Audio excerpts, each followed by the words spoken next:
Good evening, everyone. Welcome to tonight's City Council meeting at 6:03. Will the clerk please call the roll? Councilman Ferry. Present. Councilman Acosta. Present. Councilman Figueroa. Present. Councilwoman Fonseca. Councilman Lozay. Councilwoman Rivera. Present. Councilman Solano. We have quorum, Mr. President. Thank you. All please rise for the pledge of allegiance.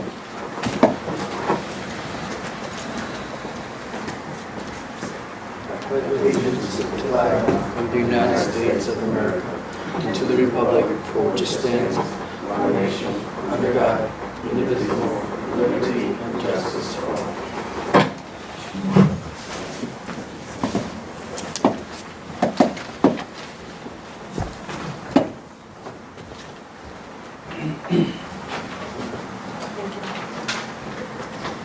Public comment. We have two people signed on, Mr. President. Mr. Jonathan Acosta.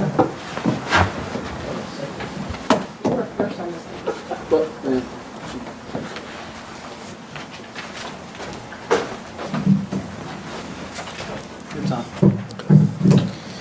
My name is Jonathan Acosta from 535 Roosevelt Avenue, apartment 417. Good evening, council, and good evening, residents of Central Falls. I signed up to speak on the introduction for the ordinance creating the Central Falls Participatory Budgeting Committee. Part of the reason why I did that is I will not be here for the next meeting, which would be the first reading. I will be in Bolivia doing field work for my PhD. On that note, I would actually also like to thank and dedicate this to the people of Bolivia, which partly inspired the writing of this ordinance. So I want to start quickly by congratulating the city, the office of the executive, the council, and all the residents of this great city for getting through the trying times of bankruptcy. I think that as we exit this, it's something to applaud the efforts of a community coming together. But as we think about what's happened in our past and also in the most recent election, I think it's important that we do plan and prepare in dark times when we are stable, both financially and socially. Regardless of our differences, one of the things that we can agree on is that community engagement and dissemination of information is an issue in our city. And as we talk about and look at this ordinance, I want to make it clear that it would not strip the council of its powers on the budget and on its decision making. What it would do is create checkpoints throughout the year. We can agree that the council and the office of the executive have so far had a great relationship, but it's not something that should rely on the people that are in those offices, but rather on the ordinances and the charter that drive the actions of those people. The ordinance in front of you would move away from dependence on audits, whose focus is simply no deficit. It would reduce room for corruption through greater community participation.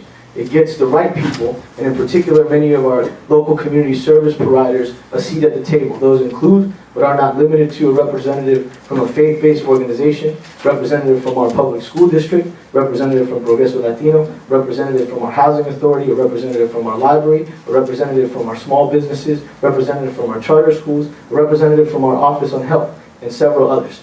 This ordinance in front of you demands a 5-year plan and a vision for the city, one that we can hold ourselves accountable to and our office of our executive accountable to.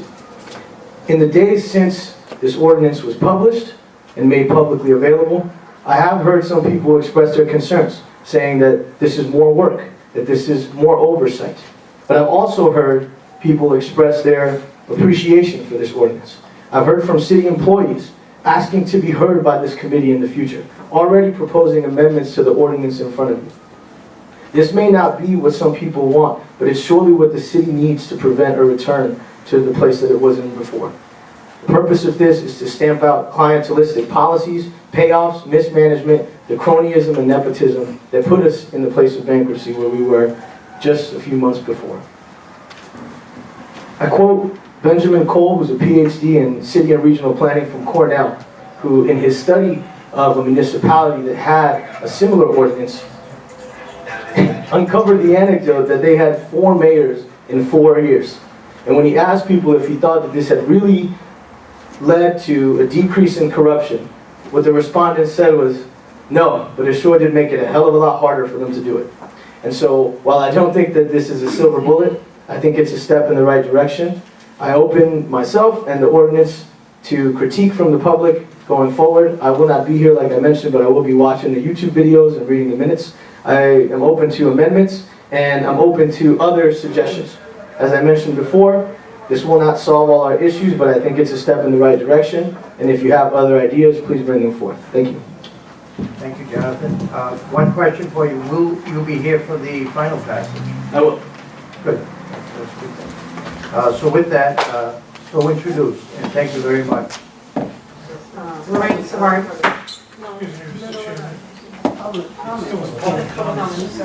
Oh, okay, yep. I'm sorry, I didn't see you. Good evening, Lorraine Savard, 76 Emmett Street, Central Falls. I don't think I can comment on this ordinance because it's not my place right now, correct? This is first reading? What is it? It's just technically it's introduction, but the councilman is going to be away for first reading. Yes, However, the council will discuss first reading next week. when Jonathan's away, and then he will be back for the final reading if we can't answer questions that you may have during the first reading. So I'll There is reserve. time. I've already spoken to Councilman Acosta earlier. He knows my feelings, but anyway.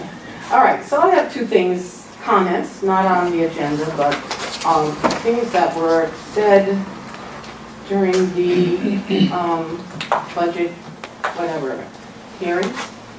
I believe her name is Elaine, who's the head of the Public Works? Yes, Public DPW. Works. Yes. And she was talking about recycling. And then and there, I wanted to say something about the problem that I see in the parks. We have at home, every house, every apartment in the city has this blue bin. You go to Higginson Park, you go to the park on Crossman, and they're not there. They're not there. People are throwing their trash all together mixed into a thing. I would suggest that we put the blue bins, if possible, if that's legal, to put the blue bins in the parks. So people know that they have a bottle, they have a can, you put it there, not into regular trash. So I had that comment. Also, I think I said this before, that this council is thwarting public debate. I have been at the state, in Burrville, you know, speaking against things, and they thwart there, you know, as a public comment, you are entitled to 3 minutes, 5 minutes. We were discussing, or discussions were being held with the different department heads that were here, and public comment was stopped. And that annoyed me to no end. All right, and that's all I have to say. Thank you very much. Come again. Thomas Lozay.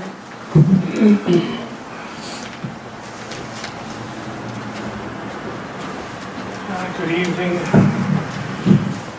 First, let me apologize for coming in late. I was working on the agenda, and unfortunately, I lost track of time. I did want to comment when the agenda commences, right after the public comments. I wish to object to the last two meetings. I filed an objection a few weeks ago with the city solicitor that the introduction of the budget was not properly accomplished. I objected. Notices were not sent out, and the agendas did not include any budget that was to be reviewed. That is a violation of our council rules. And I believe after review and discussion, the city solicitor informed me that it was a violation of the council rules. Secondly, I objected to that. The next meeting took place last week, and I did not receive an agenda. I did not receive any documents on the agenda. I stopped at City Hall last week the week before, asking for any materials, and none were provided. I spoke to the council president last Friday, informed him that I did not receive any agenda or any items. That was on a Friday. On the Tuesday of the council meeting, I contacted the city solicitor's office, informed the city solicitor that I still have not received any agenda or material, and that I was objecting to the meeting. This is not the first time, it's not the second time. It's a number of times that I am not being provided agendas or documentation as is required by the city charter or required by the city council rules. The action that was taken on introduction, I believe, was improper because we were not notified of an official meeting and provided with the information. The second meeting, which I was not notified of, again, this council acted on first passage. I contend that that first passage is improper because the introduction was improper. And the first passage, which I was not here for, I feel I'm not being provided due respect as a councilman in what is required by the council regulations. I feel that this action, of any further action taken on the budget materials, ordinances, or resolution, is not properly before us, and it should be done properly. I tried to put stuff on the agenda, and again, they have not been included. I object as a citizen, as a taxpayer, and when the council meeting continues, I will object as a city council member again. Thank you. No one else signed up for public comment. Without objection, I'd like to move the minutes of the meeting. Want to move to new business, Mr. President? Yes. And we'd like to move up new business. We have a couple of people in the audience looking for, under new business, for licenses, I believe. That's how we're paying. So that would be the tax abatements, Mr. President? Yes, we got the five items. Oh, you ready for me?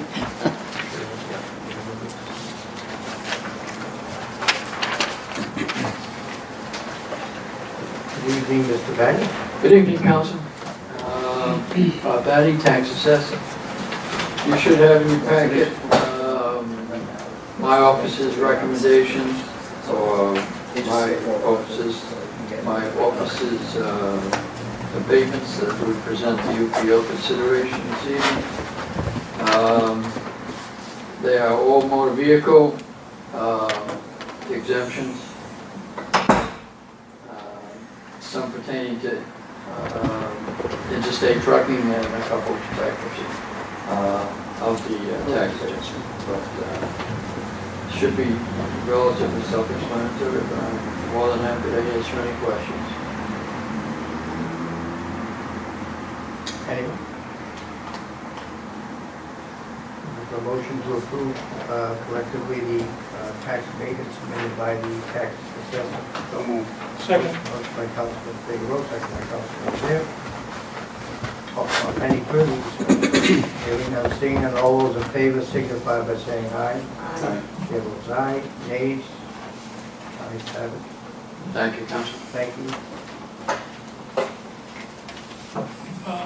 Mr. Chairman, may I ask Mr. Batty if the abatements for the automobile checks have gone out? I was asked by another resident who didn't receive it last week, so I'm not sure if they received To it. the best of my knowledge, they have all gone out. I mean, they, Okay. again, they would, unless they were under $5, at which time they were credited to next year's bill. We didn't send out anything under $5. Very good, thank you. Next is the City Council sitting as Board of License Commissioners. Item 1 is consideration of petition for license, and the first one is a federal license that was tabled on May 14th for Walter Bolden, DBA Rose Dogs. Mr. Bolden said he was going to be here, but he's not here to begin with. We'll give him time, he probably thought it was a little later. So the next item is F11. It's a license for the Colombian American Cultural Society for the Colombian Independence Day Festival on July 21st. That must be me. Good evening, That's you. ladies, gentlemen. Ladies, gentlemen. Well, I'm here again, this time of the year for the Colombian Festival, requesting the license for the beer sale, and the festival is not going to be parade this year, so just the festival. And if it's possible, I can do the same thing I did last in 7 and 16 to divide the field and put the beer on the side of the baseball field and the other side of the stage. Is that okay with you? And I assume the application is already filled out for the F1. And then, Yeah, we've got no problem. I guess the major is here. yeah, measures here. And I'm also looking to use the basketball court only for the amusement for the kids. I know Josh has something going on with the basketball tournament, but he's gonna find out it can be used because the children museum is gonna come and have some playing blocks for the kids and things like that. But they're not going to try to shoot baskets, are they? I'm too short for that.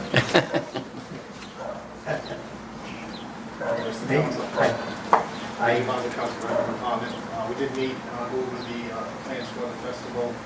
We have the map, the layout, we're comfortable on our end with the security plan for it.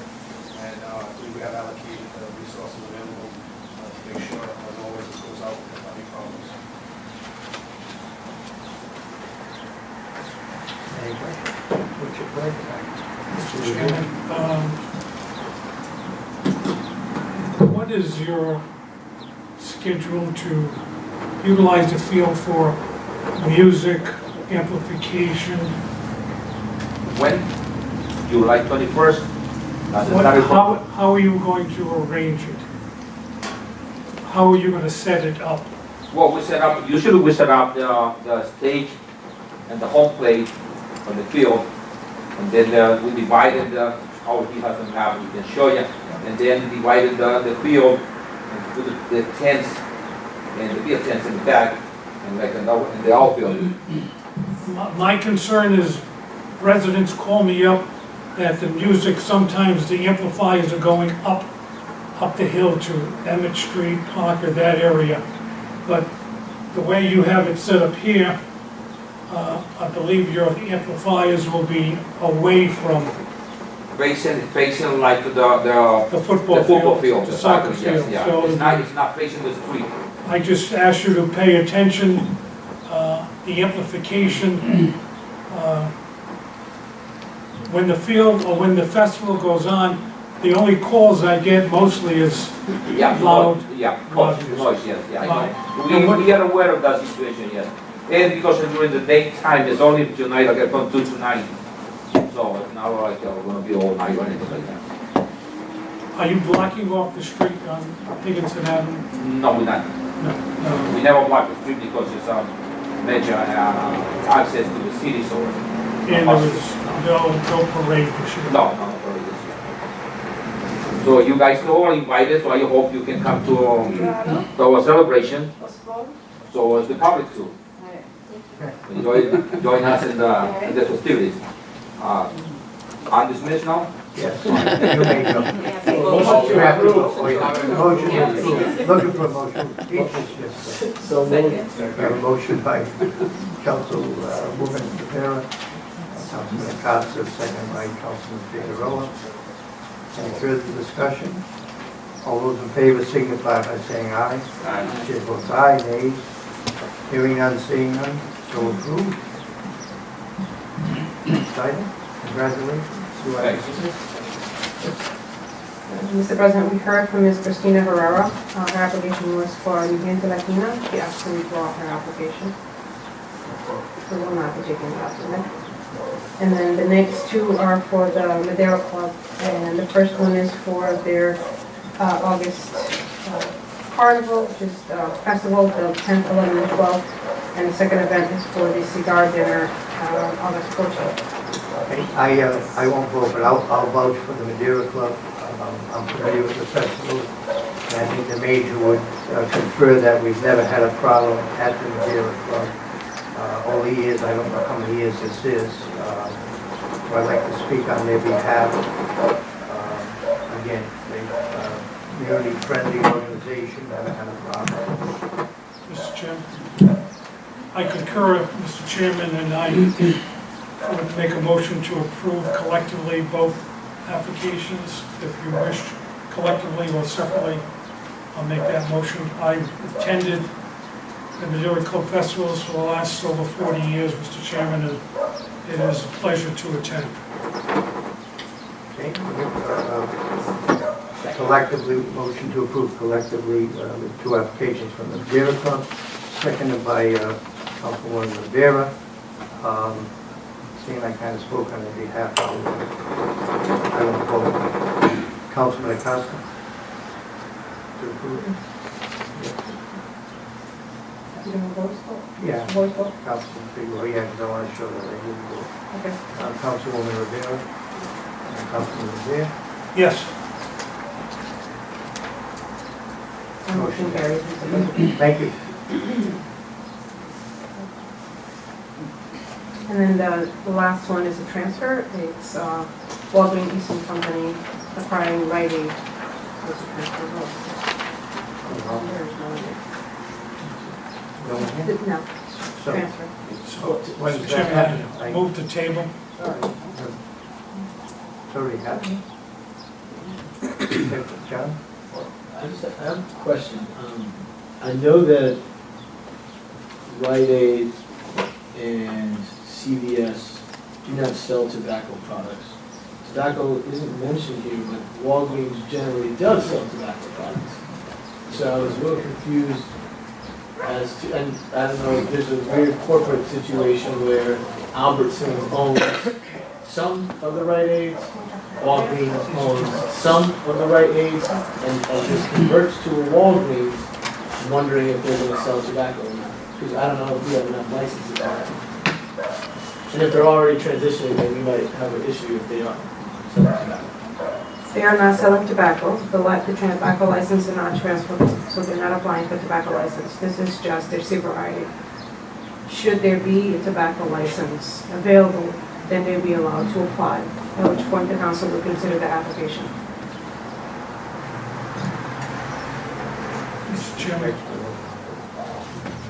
Mr. Chairman, I originally was going to make a motion to table, but I would, since this is a transfer, it's an existing license, I would move to grant the transfer.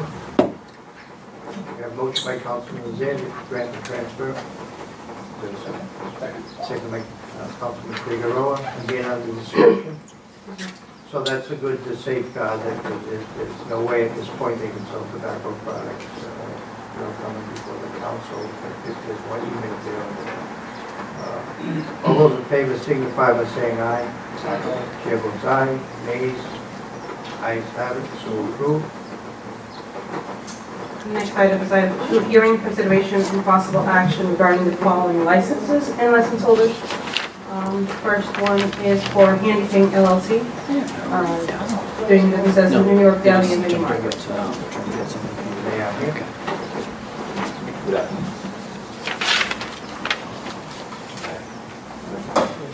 Good evening. Matt, Could you please state your name and address for the record, please? The name and address, Edmund Delafano. The address of business of my home, Both, please. 185 Vine Street, Pawtucket, 02861. Business 528 Dexter Street, Central Falls, 02860. Members of the council, I'll just briefly state what the police report has on this matter on March 29th, between the hours of 4 p.m. and 8 p.m. Lieutenant Reed and Detective Holden, along with undercover Jason Arujo, conducted an underage tobacco purchase sting. They went to 10 establishments, 8 of which did not sell the underage undercover youth. There were 2 businesses that did sell.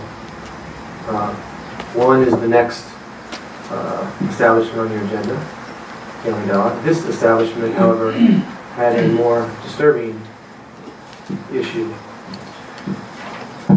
And here's what the narrative from Detective Sarah McNulty had to state, which I would ask the President to put the report into the record at the appropriate time. New York Deli, Joy's Mini Market, 520 Dexter Street. There is an advertisement on the side of the building. Detective Bolden went in and was able to purchase Cheyenne Menthol 100s for $5. There is no tax stamp on the box, and no receipt was provided to Detective Bolden when asked.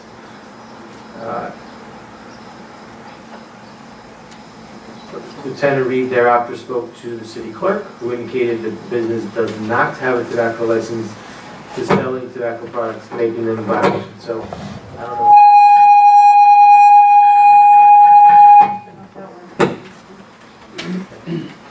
I don't know what's going on with the microphone, but there are two issues for the council to consider. Section 12-418 provides that the selling of tobacco without a license is a $500 fine. And Rhode Island General Law 44-20-33 prohibits the selling of unstamped cigarettes as a de facto violation of state law. Okay. First of all, I have license since July 1st last year. Could you raise your right hand for me? You swear to tell the truth, the whole truth, and nothing but the truth, so help you God? Tell the truth, the whole truth. Thank you. Got my license, cigarette license, since last year, July, before I opened the store. And what it said here, they bought cigarettes, Newport, for $10. It's nowhere, Central Florida, Rhode Island, says Newport for $10. And the Kajan cigarettes, I just did my search with it. This is a receiver I bought it from Cochran in Apple Avenue. And what they told me was that those cigarettes are made by Indian and they don't have any stamp. I went to different stores. They show me no stamp. They say they tried one time to do the stamp on it, but then they will have to sell it more expensive if they do that. Would you mind showing those to the Yes. council? So the first issue is that appears to be a state That tobacco receipt, the license. yellow one, the receipt from Cochran in Apple. No, the blue The one. blue one is the cigarette license. And I just, when I received a letter here. So there are 2 tobacco licenses that Okay. you must have in Central Falls. One is a state license, which this is, Okay. but you also need a city tobacco license, which you do not. I didn't know that. It's my first business. One day they asked me questions. You want to sell this? You want to sell that? Yeah, figure right now. I mean, just bring business to the, to people to business. But they didn't tell me I had to go back to the city or get another license or such as this or that. They will, because I promised I didn't open the store until you guys give me the license. I had the retail license, I had that one in July. The city license, they give it to me in November the 30th. So I wait until that to open my business because I don't want to do anything illegal. So, without having the application here in front of me, we always ask, part of the application process in our office is to go through in detail with all licensed applicants as to what their business consists of. We ask, are you selling food? What are you selling? What type of products you have? Yeah. If the applicant had told us at any point that he was planning on selling tobacco, a tobacco license would have been given to him if there was one available. If the dates that he speaks of are correct, probably one would not have been available had it been after the change of the tobacco license. So can't really speak in detail to the conversations, but that is on a daily basis, the process of application in our office. People come in, we interview for the details of what the business is going to be about, and then we give them the information and the applications on each and all of the licenses that they may have, or for products that they would have to get from you.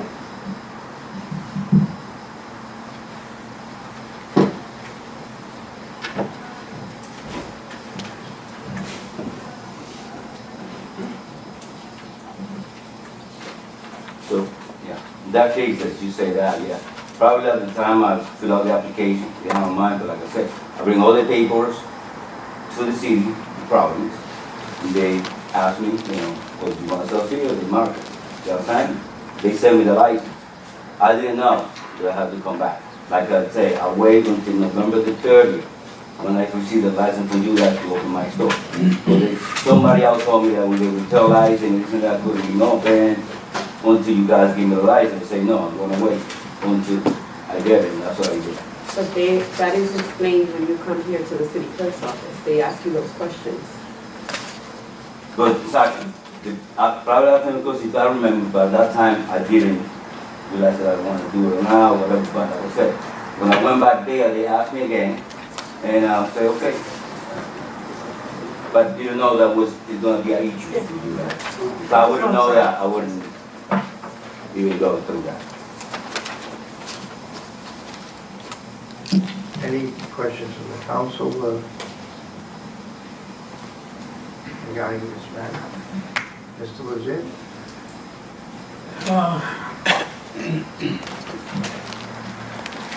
When you opened the store, do you remember asking for a license to sell tobacco products?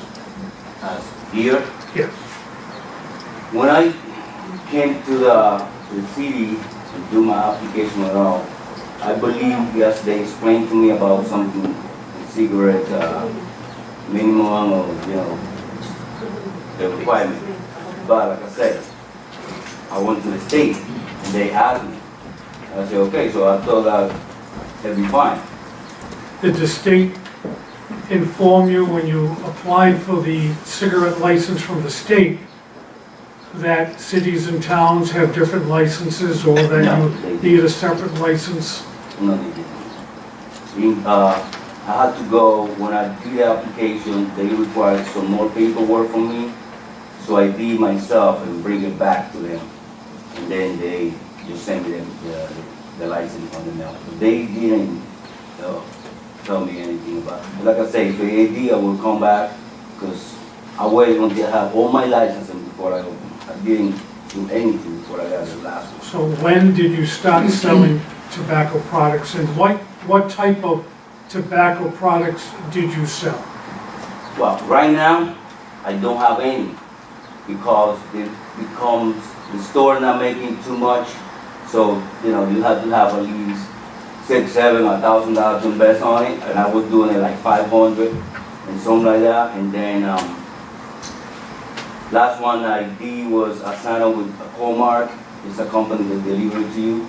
They run in the application, because they do like a credit, they bring it to you and then you pay every 2 weeks or something like that.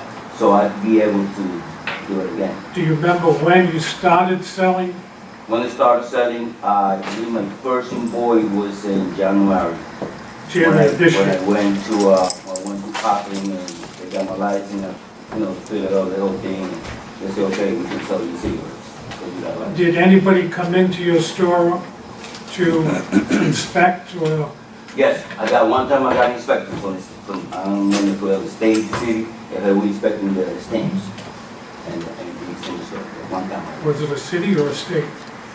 And I don't know, he got there, he told me that IDs, I'm inspected for cigarette thing, and he went inside and check everything I have. And he told me that he noticed that my cigarettes were Your cigarettes were from the company I buy from. I don't know how he figured out. Maybe the stamps or something different they have. So from January until, what was the date that you got stopped? What date? March 29th. March 29th, so from January until March 29th, the only inspector you saw was somebody coming in checking the Just one stamps? time. Did anybody, representing the city, the tobacco There- group coming in, asking? It's a lady, can't remember her name, she worked for Progreso Latino, and she go everywhere. Yeah, she bring it. Very, yeah. Yeah, she wanted to be there, she be nice to me, she went there when I didn't know the flavor was banded. Yeah. She was there, I have maybe 2 boxes for the blue and something else. And she told me, you cannot do that, this is cheaper. She gave me a lot of paper, she gave me the stickers for the 21 inch. She gave me that so I can put it in the store. And she been there back and forth sometime and say, how you doing, anything like that. So she knew I was doing it for that long. So So she when I opened, checked she you. would go to the store. Did she tell you at any time that you shouldn't be selling tobacco? No, Wouldn't know if he didn't have a license. The city has a list of those people with licenses. she never did. Because she said, she was with a girl there.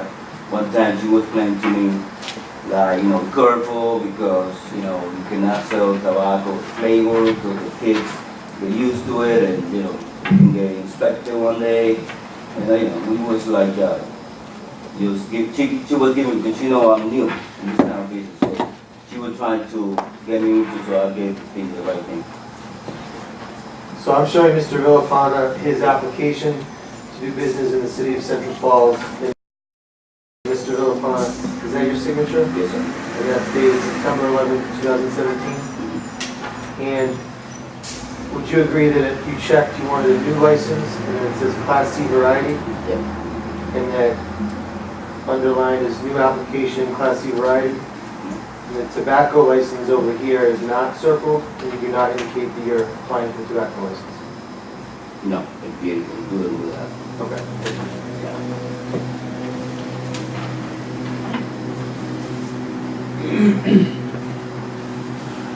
Could you tell me when you stopped selling? Stop selling, that was my last invoice like that. And then got in contact with a friend of mine at the store. He said that he could, because I was planning out how hard it was for me to buy myself. And spending all the money, and then sometimes I don't even see the money, cigarette money back. I have to invest in something else. So he introduced me to that company, Comart, so they can give me credit to buy. And for the application, like I say, I came here to get my license for the business and all that. And I see when they asked me over there in the state, I see the kind of opportunity I can make probably the most profits out of here, but I didn't know it was going to be that kind of issue for you need 2 licenses. I mean, if they would have told me there, I would have gone through that. Because what I want to just go and get down and then do it here, knowing that I need another. It's kind of weird. 528, could you, that is on the corner of Rand Street and One Dexter? in the Rand. Is it the left unit or the right unit? It's the right unit right there in the corner of the Rand. Is there something else next to you on the left, Yes, it's a clothing store. clothing It's store? urban something. Yeah. And John? It might be for the solicitor, the gentleman. Do we know if the other cigarettes had a tax stamp on it? I asked because a cursory look online suggests that this particular company may have exercised or been involved in some practices to actively avoid being taxed. So they weigh their cigarettes differently so that they don't have to fall under federal tax regulations. So the stamp part might not be the gentleman's fault. Do we know if the other cigarettes are stamped? Councilman, I believe you're correct. I'm similarly doing some internet research and finding the same conclusion. That was the only transaction that Detective Bolden did on that day, so there's no allegation that there are other cigarettes besides that Cheyenne menthol situation. So of the two allegations, selling without a license, that's a violation of the city code, $500 fine. The violation of unstamped cigarettes, violation of state law, there may be a case to be made that either the matter needs to be further investigated by the police department, or in fact, that they were not, did not need to stand. So John, do you know if your other cigarettes had stamps? No, even I didn't know that one was in stamped because I buy them from a company that sells cigarettes. Right, no, my question is, so you Oh, also if I have know alcohol anyone? in report, do those have? What they told me was that those particulars made by Indian and they don't have any stamps. And they showed me different ones. I went to a liquor store across the street from mine, and asked him, he said, If yes. he's buying them from a distributor, and that's certainly a known distributor, they will likely have stamps.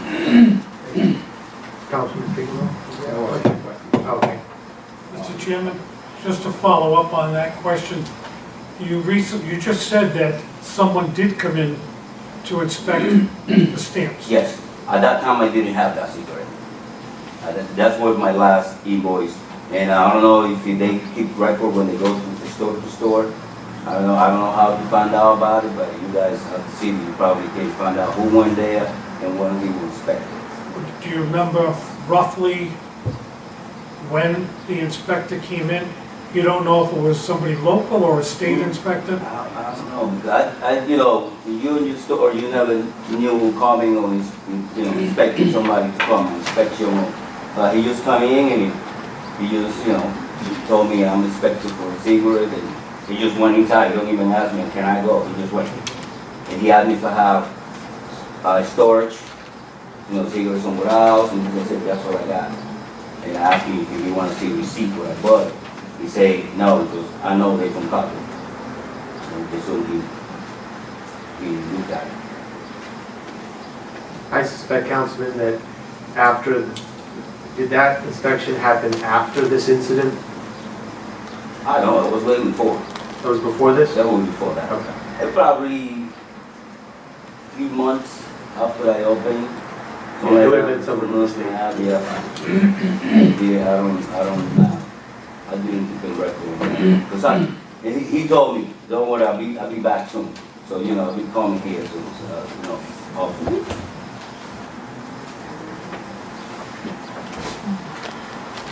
Well, first of all, I'd like to enter the police report into the official record.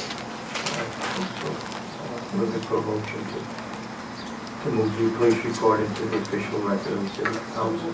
We have motion by Councilwoman Rivera, second by Councilman Rivera, to move the police report into our council record. Without objection, so moved. Mr. Chairman, can I ask, have you looked at the police report? Yeah, I got it here. Is it this, right? Is there anything in that report that you question? Or is Yeah. that, First is, I don't know where they sell cigarettes for $10. Can I clarify that? Yours was Cheyenne, or Cheyenne cigarettes, for $5. $5. My Cheyenne is $3.25 anyway. So those were yours. The top one, the Newport cigarettes, that's not you.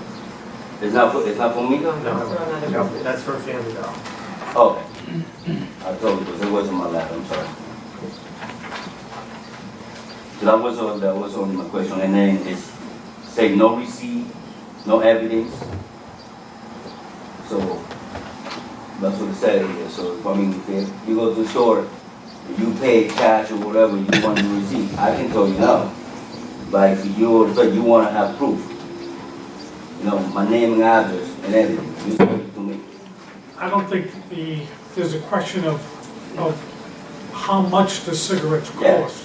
The question was, and why you're here before the council, is that you sold that cigarette to someone in the city who presented it as a violation that you do not have, not because of the stamp, Okay. but because you do not have a license to sell tobacco products in the city. You have a state license, but you still are required to have a city license. that's exactly what I said. I didn't realize, I have no, it was my bad mistake. What is your pleasure? Is there anything further to add? Matt, do you have anything further to add?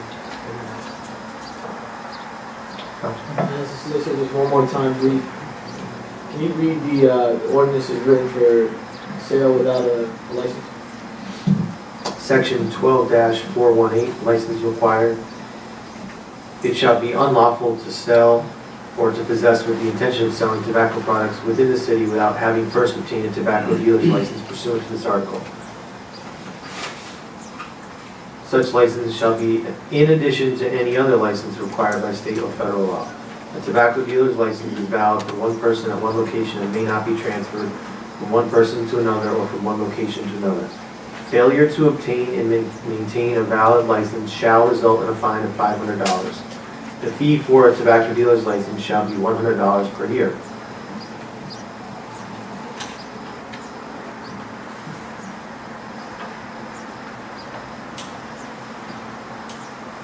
there a I motion? have a question. Yes, absolutely. Why did the detective go in to purchase them and not the other? Based on the police report, Councilwoman, I would suspect that they saw an advertisement for cigarettes for $5 and they thought to themselves, how are they selling cigarettes for $5, not realizing that there was this company who had this pricing thing going on. And so, I don't have the tax outside and say zero $5. I have Marlboro and Newport and no price. Just there the name of the cigarette. To clarify the councilman's question, we'll do different. Major. operations. Please, thank you. Just to clarify Councilman Rivera's question, we'll do different operations. So one violation would be youth buying tobacco products. Another violation would be tobacco products that are flavored, so they have to be purchased by youth. So sometimes we use our undercover detectives rather than youth purchases.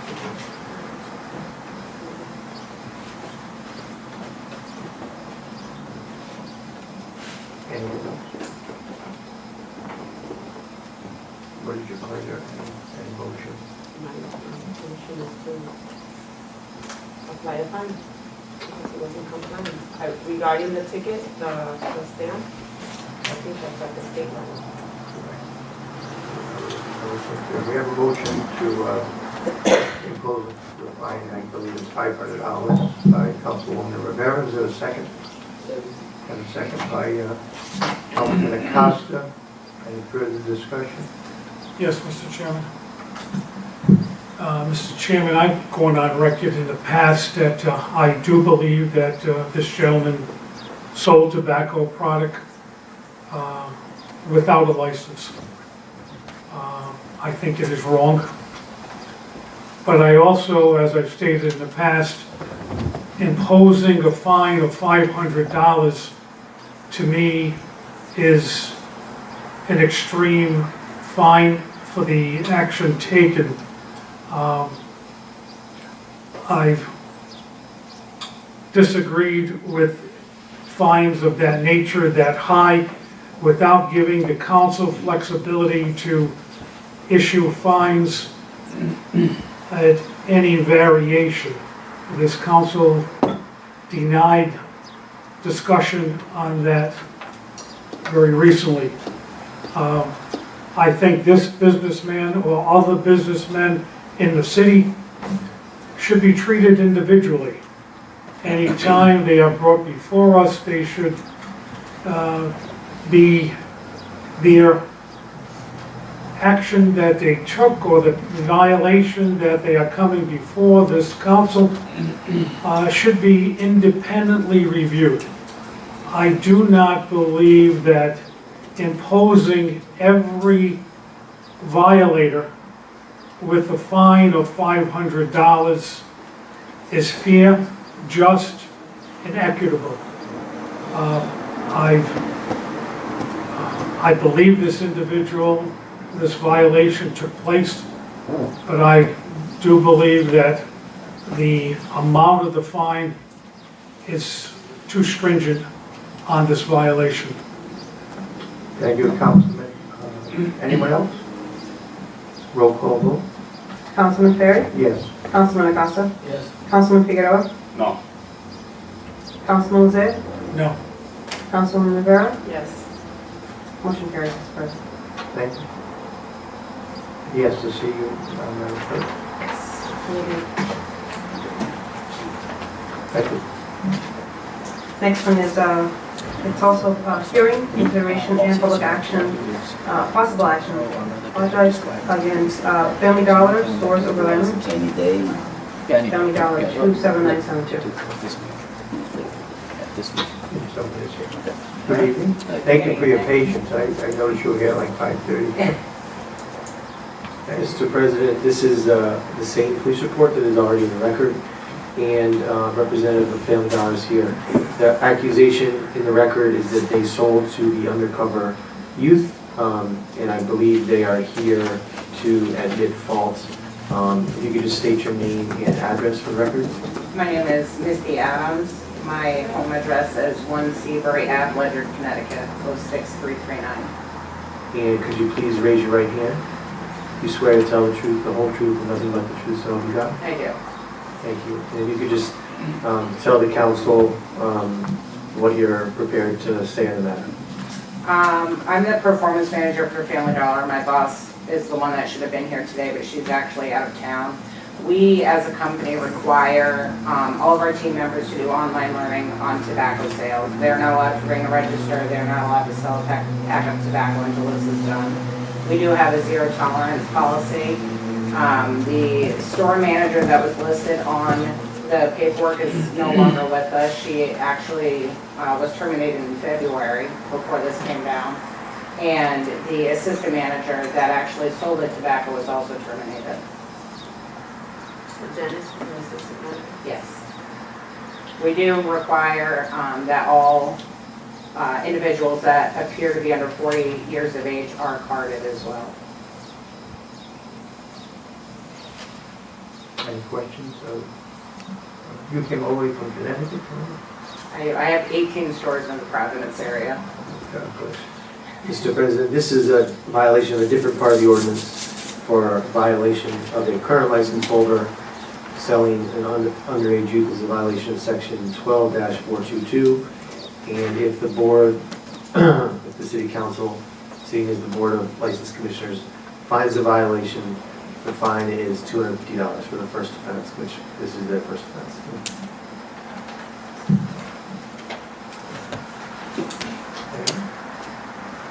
I move to fine Family Dollar their first offense amount of $250. Have a motion by Councilman Acosta, second by Councilman Figueroa, to impose a $250 fine for the first offense. Any discussion? Hearing none, seeing none. Roll call vote. Councilman Ferry? Yes. Councilman Acosta? Yes.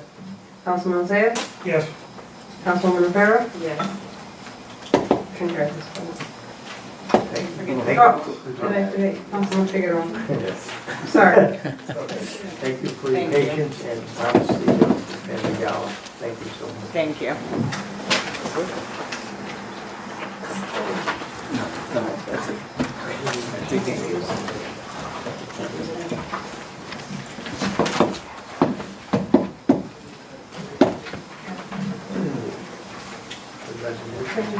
No, we still have some businesses, business license renewals, 2018, 2019. These are the Hawker, Peddler, and Pigeon, and Secondhand, and Sidewalk Cafe. There it is in front of you. Mr. President, I'd like to ask that we add Carmen Secret Place at 1361 Broad Street, Secondhand. Without objection. Everyone hear the list? What's the address? Unfortunately. Need a motion to What's the name again? add that business. Carmen's Secret Place, address is 1361 Broad Street. Motion to Motion by Councilman Rivera to add Second. the list, second by Councilman Rivera. All those in favor signify by saying aye. Aye. Chair votes aye, no. Ayes have it, thank you. So these are all basically, No, correct. we've never had a problem with any of them, I don't believe. Yes, you can. Have a motion by Councilman Rivera to approve the licenses collectively. I'll second We have a second by Councilman Desir. Any discussion? Hearing none, seeing none. All those in favor signify by saying aye. Chair votes aye. Nays? No nays. Ayes have it. So approved.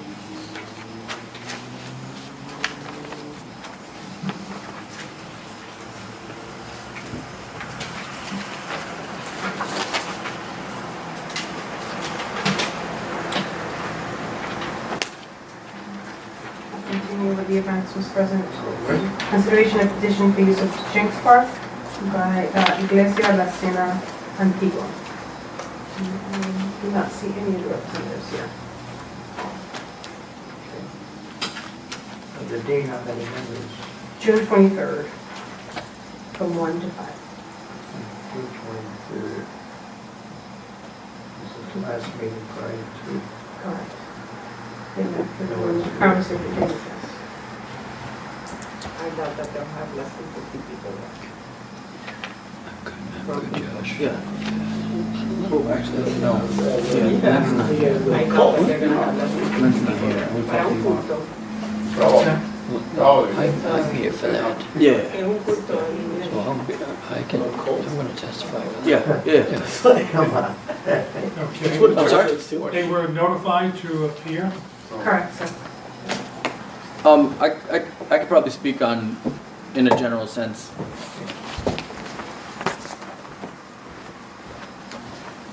So although I don't know the details of this specific church that's looking to use the space, for my time in recreation, I can inform you that if they've made it to the council agenda, then they've gone through all the necessary steps that's needed through the Parks and Rec Department, this park reservation, usage of electricity, participation numbers, if there's anything that sort of indicates that we need to get approvals from police and fire, we would have that already have been completed, and from my understanding, this is a rather small event, which did not warrant that. So a lot of times these small organizations look to use the umbrella at Jenks Park. It's a nice space for them to have a service, and we like to have activity in Jenks Park, and so we try to make the process as easy as possible. In any other park, it would just be handled by the Parks and Rec department, and it would go ahead and get approved and be squared away rather quickly. Because of the stipulations with Jenks Park, it has to go in front of the council.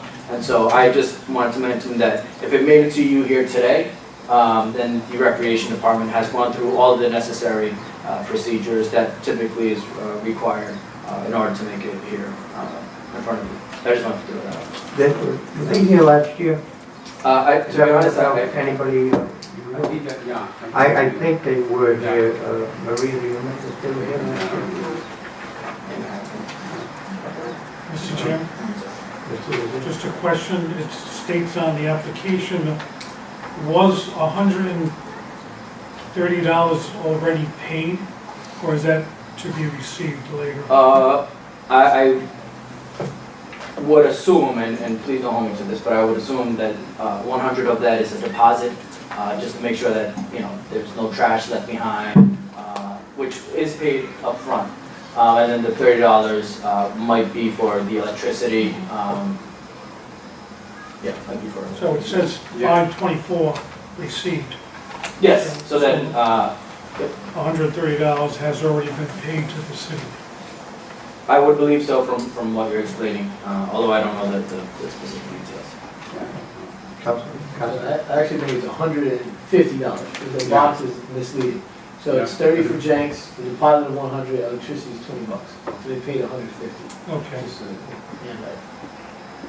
I do move to approve the, Second. We have approval by, move to approve by Councilor Costa, second by Councilor Figueroa. Any further discussion? Mr. Chairman, I don't fully understand exactly what is to take place on that day in Jenks Park. Could somebody explain that?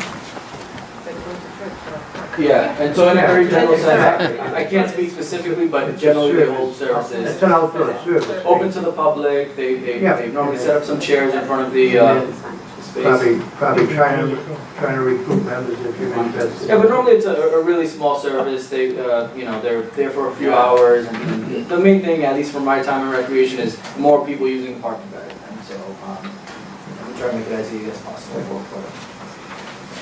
With that, all those in favor signify by saying aye. Chair votes aye. Nay. Ayes have it. When you notify them to pick up their licenses, say in the future, next year or something, that they can send a representative, we'd appreciate it. But anyway, next item. We go back to schedule bills. Yes, sir. Can I make a motion to move to agenda item F and go through the hearing and consideration for the renewal of lease agreement between the city of Central Falls and Fort St. Agatha? Absolutely. Moving on with business. All of that falls under new business. Well, I think the hearing is going to take us a while because we'll probably go into executive session. So I just wanted to go through the lease renewal. I second your motion. Thank you. Have that right. Could you read that back? We are going to interest item under new business. Item F, hearing and consideration of renewal of lease agreement between the city of Central Falls and Fuerza Laboral. Good evening, everyone. How are you? Good evening. I'm here because I would like to consider renewing this agreement between City Halls and Fuerza Laboral. It's fine? It would just be quick. This is just a renewal. You had the agreement for a year already, correct? Yes. Yeah. Make a motion to approve. We have a motion by Councilman Figueroa. Second. To approve, second by Councilman Costa.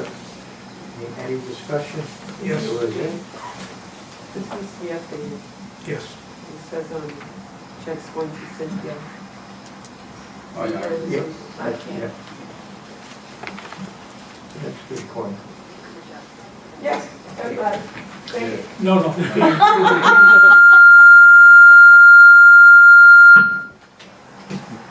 The question was the check, the name where it should be sent is incorrect.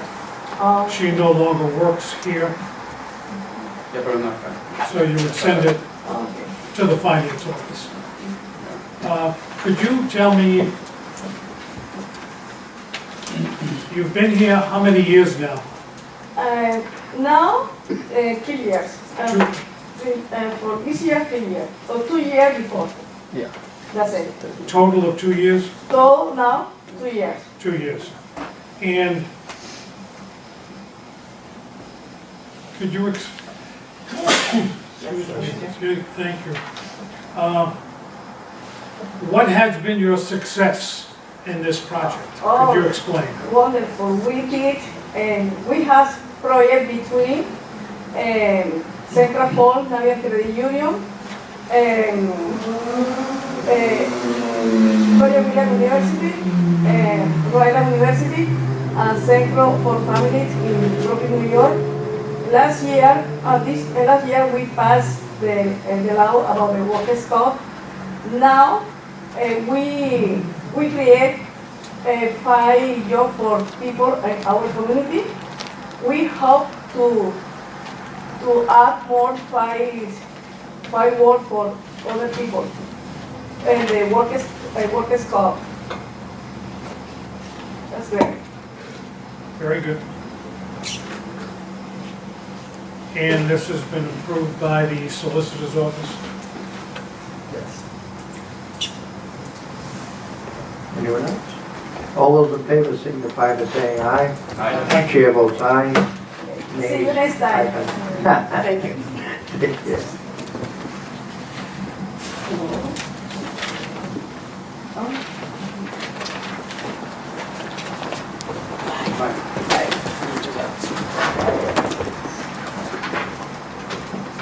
Go back to page 2 for the schedule of bills, and we should be back on track. Correct. Second page 1, page 104. Here, sorry. Page 1. Mine is just a little bit, I apologize, mine is a little bit pushed down. Mr. Chairman, on these, They're here for item F on resolution supporting eligibility for Class B license for Lot 1, Lot 171. where's that? Page Page 1. 1F. Or Excuse me, bottom. 6F, Roman numeral 6. 6, resolution supporting eligibility for a Class B license. Supporting a resolution that's being submitted at the state level. No. Yes. Yes, For legislation. it has to go through the state. Oh. So right now, we're at A, I believe. Could we move, I moved you up. Okay. move that up, Mr. Chairman? I don't want to see them sitting, listening to things that maybe they're not interested in. I might as well get them home with their family. Mr. President, Make a motion to Yes, move it up. I'm sorry. I can describe item F as I drafted it.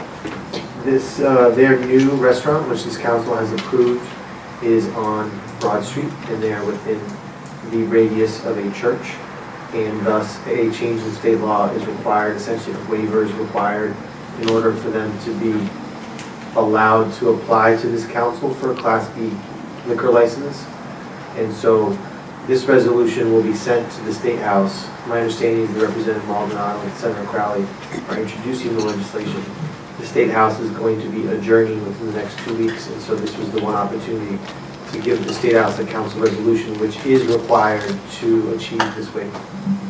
Thank you. And we have precedent, I believe, this has been done before in the city. Good for a motion.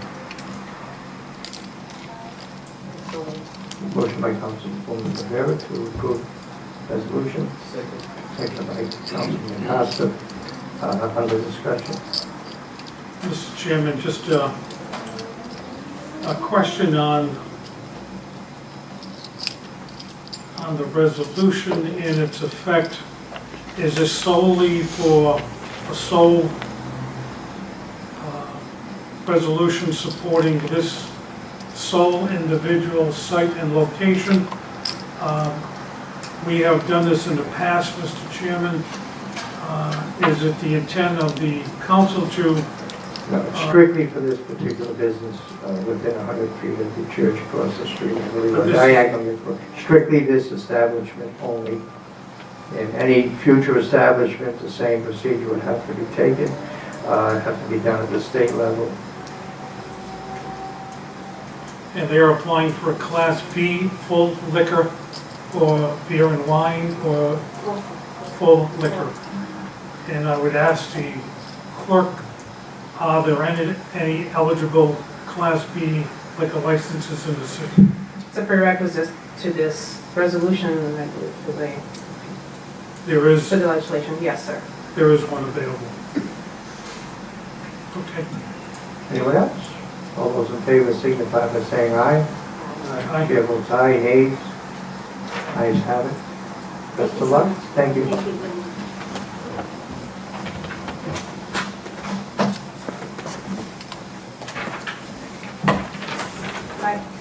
To schedule bills, item A, ordinance amending chapter 14, courts, article 2, municipal court, division 1, general first readings, and public hearing for motion.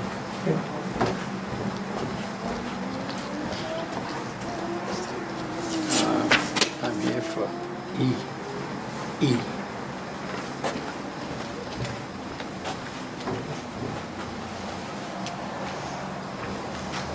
No one signed up for public comment, Mr. President. We will open a public hearing. Public hearing open. I declare the public hearing closed. Did everyone familiar, I think the biggest change, I think, Matt, was to move the housing violations to the municipal court. I think that was a major change in this particular ordinance. And Mr. President, I would add that this would allow the city to essentially create a revolving fund.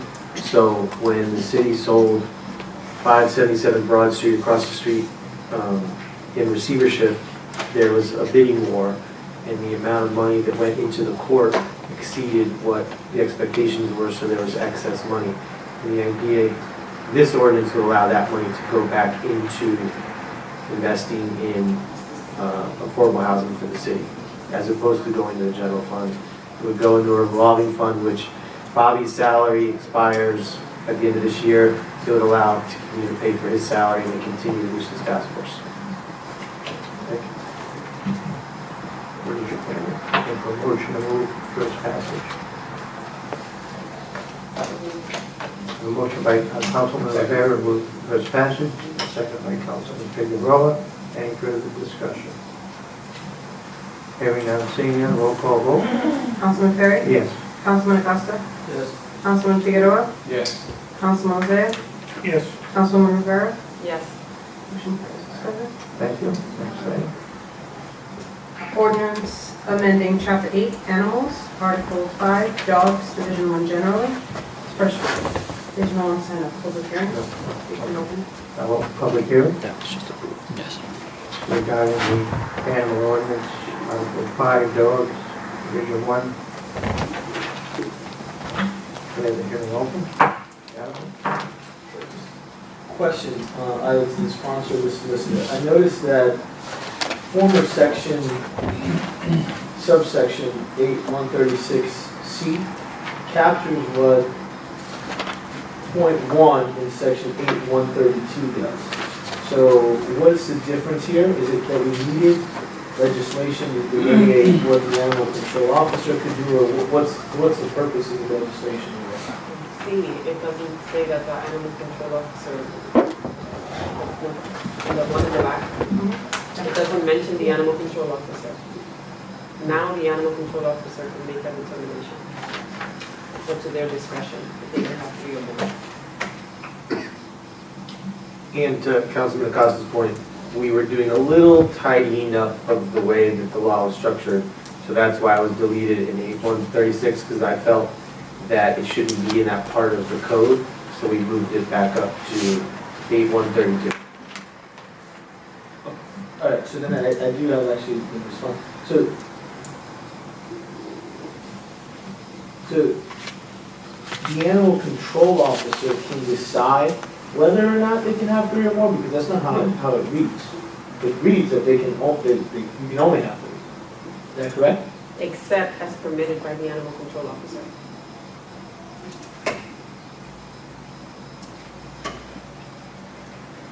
It's still, you're only allowed 3. Any more than that, you'd have to get approval from the animal control officer. Mr. Chairman, can I ask the solicitor why the number 3 was chosen? Why isn't an individual allowed to have 4? Is there any state law setting the limits of after so many dogs, then a kennel license would be applied for? I think we have a kennel license on record. I'm not sure if we do in the city, but what is the requirement for a kennel license?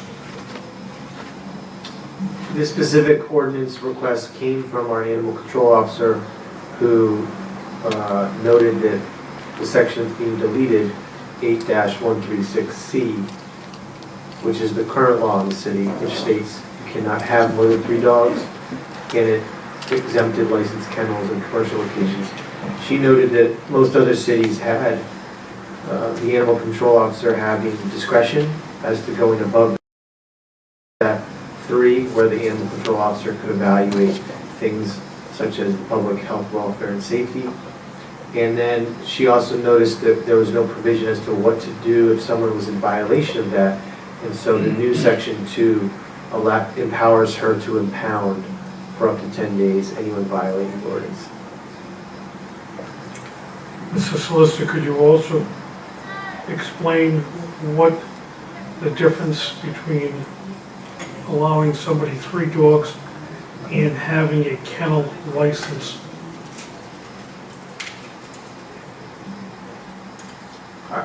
I have no knowledge of the state kennel license or its distinction with, that part of the law is not getting changed. The current law exempts them, the proposed law exempts them.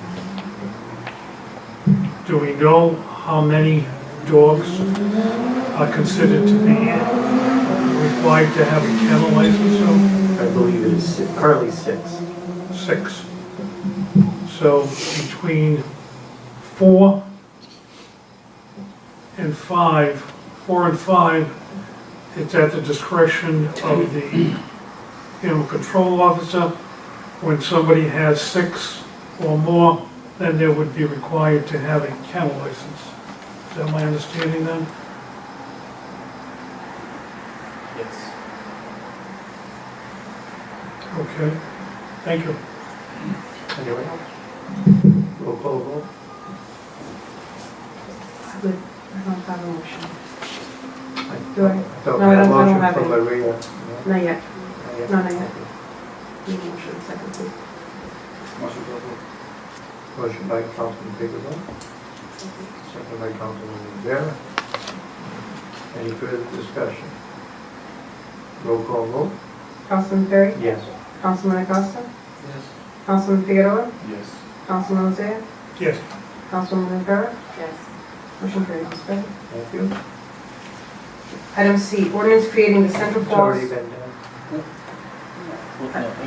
No, No, no, I was talking about it was only talking about, we can do it. I thought I said with that, it's so introduced. it was You went down. under the public comments. Ordinance creating the Central Falls Participatory Budgeting Committee, introduction. So introduced. Item D, resolution supporting House Bill 8242, Messier, and House Bill 8245, also Messier, and their Senate counterparts, acts relating to the reopening of Memorial Hospital's emergency room.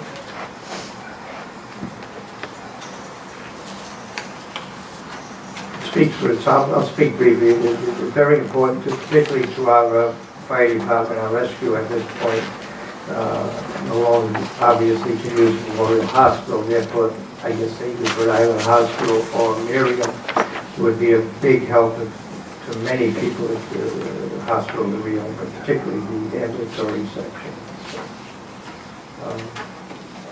We're fortunate that this is being introduced on the state level.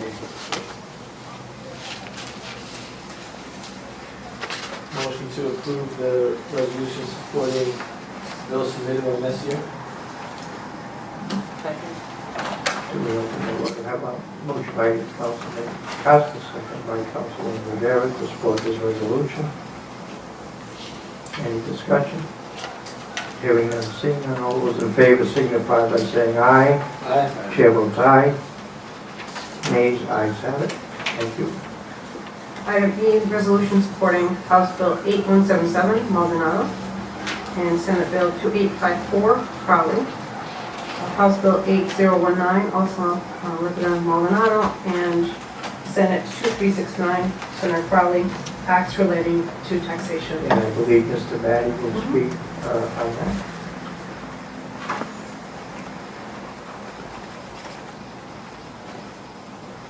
Thank you for your Good evening again, Council. patience. Sure. Representative Maldonado and State Senator Crowley have introduced a legislation before the General Assembly, which I assume you have in front of you. The resolution that's before you is essentially relating to that particular legislation. The legislation itself is for the creation of 3 separate tax rates here in the city. One for owner-occupied properties, one for non-owner-occupied properties, again, both no more than 5 units, and one for dwellings with 6 units or more. The situation basically is that there is because of the imbalance in the city between owner-occupied and occupied residences, and that 70% of the tax base consists of properties which are occupied by non-owner not owner-occupied, and only 30% are. This would encourage the purchase of owner-occupied dwellings here in the city. Again, I bring to your attention that this is enabling legislation. This is not creating any kind of a state law. This is very simply legislation which would enable the administration to present in their budget 3 different tax rates, should they so deem necessary in their budget consideration. And of course, that budget consideration would then come before the council for approval. And I'm here to answer any questions. Any questions of Mr. Batty? Mr. Costa? I don't really have a question for Mr. Batty, but rather a comment based on the conversation I had earlier this afternoon with the solicitor. I direct the public and the council's attention to House Bill 8019, page 2, in between lines 1 and 11. To be transparent, in the margins of that line, I have written F that, uncensored, Y, question mark. And in particular, I'm looking at lines 10 and 11. And so what this bill would allow is for us to prorate a homestead exemption. Now that would have to come to the board, this board, the city council. But it would allow us to prorate a homestead exemption, not just from someone not entitled to the exemption to someone who is. So if a slumlord sells a home to someone who will live there, that person could technically qualify for a prorated exemption. So that if there are still 2 quarters left in the year, or half the year left on the tax roll, they would get access to the homestead exemption. My problem is with line 10 and 11, which says that a person entitled to the claim of an exemption could then, based on our approval, give that exemption to someone not entitled to that claim.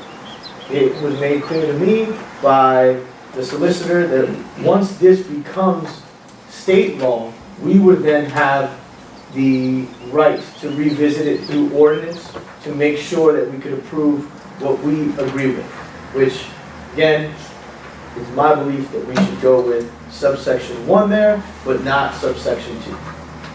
Thank you. Are you asking to amend it? No, we can't amend it because it's their bill. But essentially, we have to keep an eye on this so that when it's submitted, we can write our own legislation that takes the pieces of this that we approve of. Mr. Chairman? So was there, I would like to comment from City Solicitor on what Councilman Costa had just reviewed. Sure, yes. The current state law, many cities and towns have been updating this part of their tax code via a change in state law last year. I believe 6 around communities made this change, and it allows a proration both ways. So if a homeowner sells to a non-homeowner, the city could prorate it to the non-homeowner. If a non-homeowner sells to the homeowner, the city could prorate it to the homeowner. It gives discretion and flexibility to the assessor, but more importantly, to Councilman Costa's point, this is just enabling legislation, and so to enact it, it would require a city council ordinance to be vetted by this council. Thank you. Mr. Lizette? Thank you, Mr. Chairman.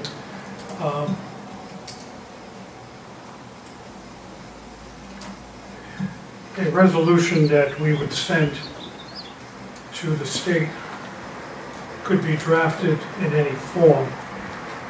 If the city council wishes to object to any lines in the resolution that we are sending in support of this, we can so designate. I would assume that would be correct, Mr. Solicitor? So, yes, it is a city council resolution. So you can amend the resolution. The only thing I would add is that there are 2 weeks left in the legislative session, and so requesting a change might have the effect of the bill just not passing. Or it could be amended on the floor? It certainly could. The key point here, to the council's point, is that if you want to enact this in a certain way, this bill would give you the authority to do it on the city level. I'm not concerned with Councilman Acosta's review of that section. That also, there are fewer and fewer owner-occupied properties, and those individuals who are receiving homestead exemptions, we should be encouraging more and more, and not at any time allowing through any legal interpretation that may be enacted where a non-owner occupied would be getting an exemption even for a portion of the year. I don't support that. I would hope that the comments of the city council, if we're not going to amend it, be passed on to the reps and the senators when this is discussed. Thank you. Anyone else? Looking for a motion? Motion to approve the resolution. We have a motion by Councilman Costa to approve resolution as before us, second by Councilman Figueroa. All those in favor signify by saying aye. Chair votes aye. Nays? Mr. Figueroa, did you vote? Didn't hear you. Resolution passes. Thank you, Mr. Batty, for your patience. Mr. Chairman? Mr. Chairman, may I present a resolution? I know we are meeting tomorrow, but I would like to introduce a resolution supporting an act relating to towns and cities, Central Falls retiree pension benefits 2018, House Bill H8243.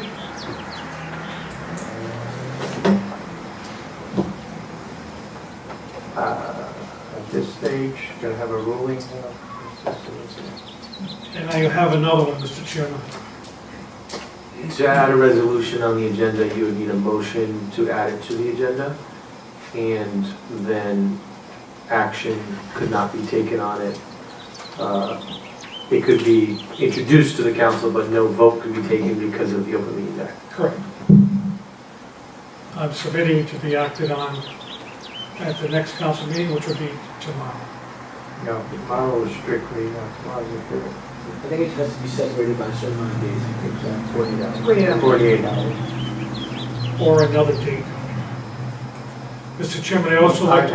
We're going to go over dates. We'll go over that a little bit later, Mr. Lazare. I think we're going to have to add a date anyway, which will be the 25th, I think, of June. We're going to talk about that.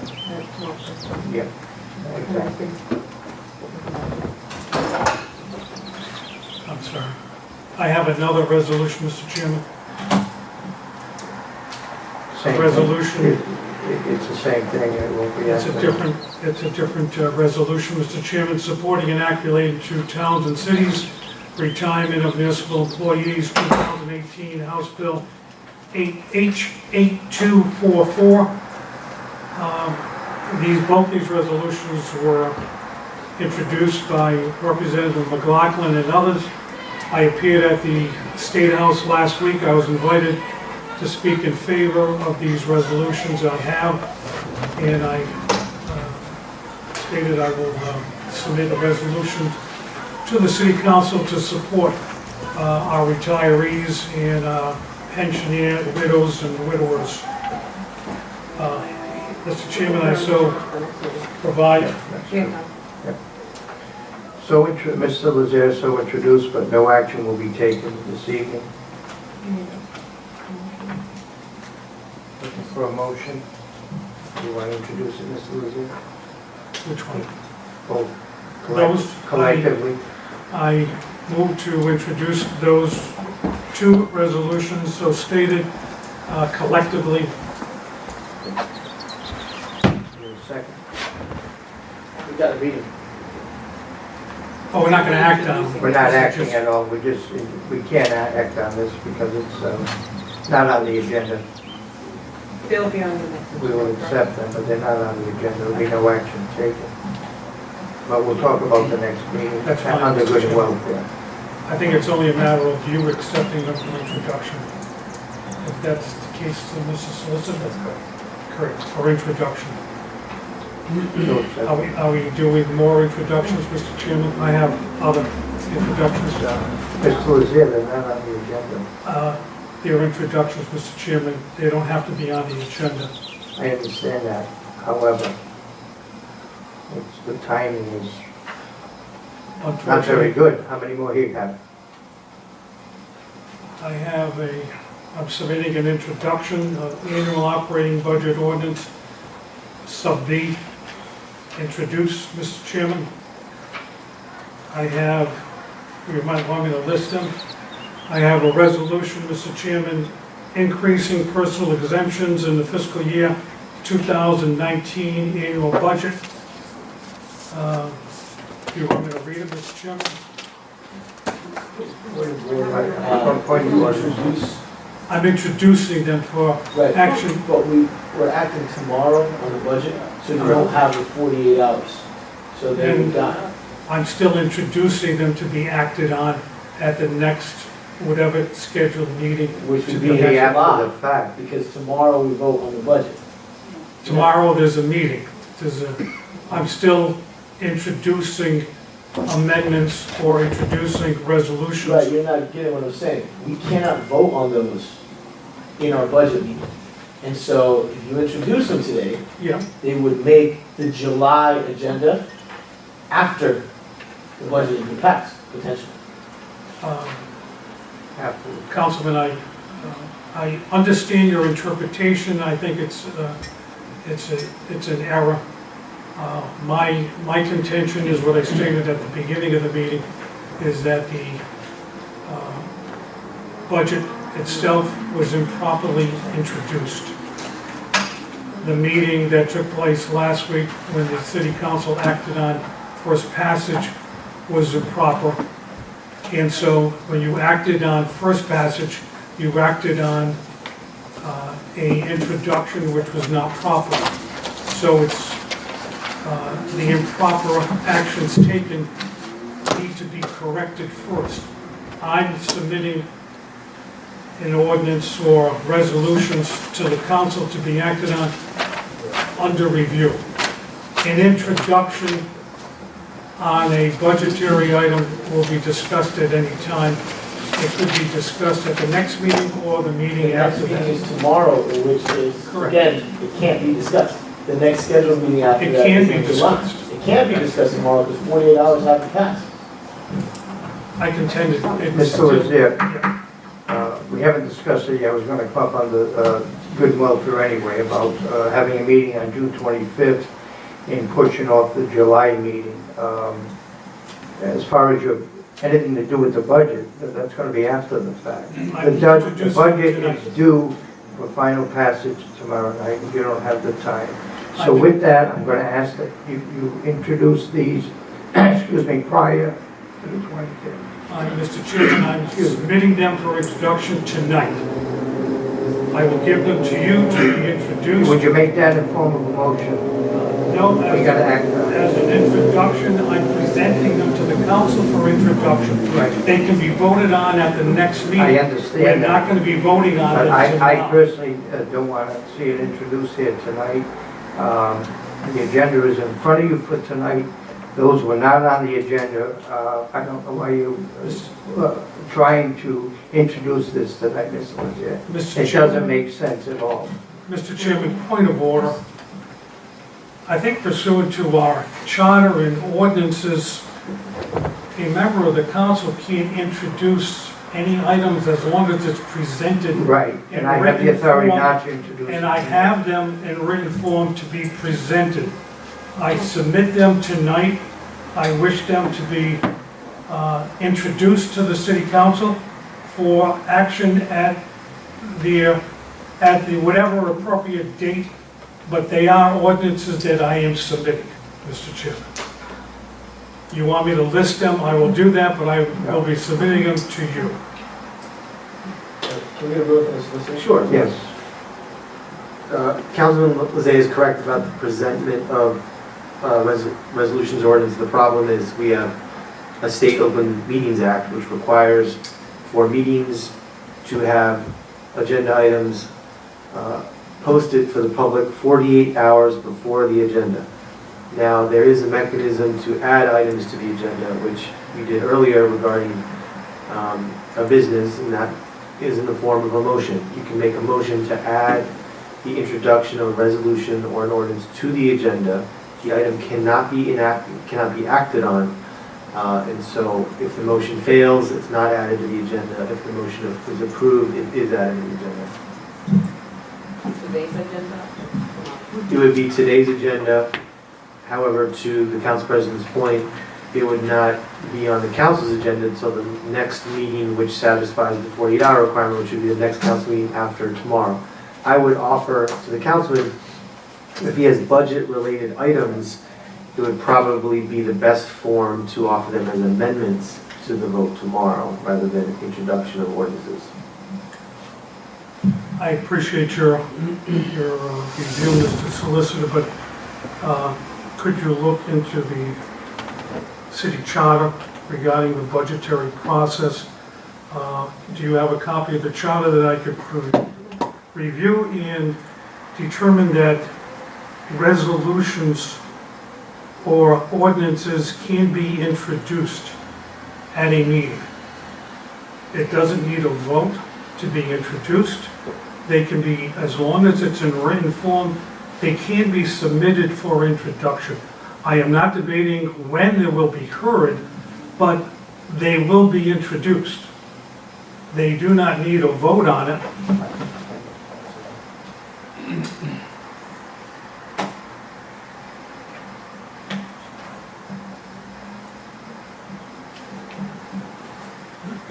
The solicitor asked the number, but before we get to that, Mr. Lazier, I have a point for you. Why did you wait to this time to, why didn't you bring this earlier? Why did you wait till the last minute? I'm not waiting. You were aware this is a regular scheduled council meeting, correct? Why would you wait the night of the meeting? And you're the first one to complain. I'm not Now, you're introducing something to us Yes, that I we am. know nothing about, we haven't had a chance to I'm not asking review, you as to- you would say, just to even introduce it. I'm not asking to be acted on this evening. I'm asking. It's not gonna be acted on this evening. I That don't- isn't I'm even not the asking point. for it The to point be is, why did you wait? Because I wasn't notified of the budget presentation. I wasn't given notice and presented the documents. I wasn't given notice and presentation to the meeting last week, Mr. Chairman.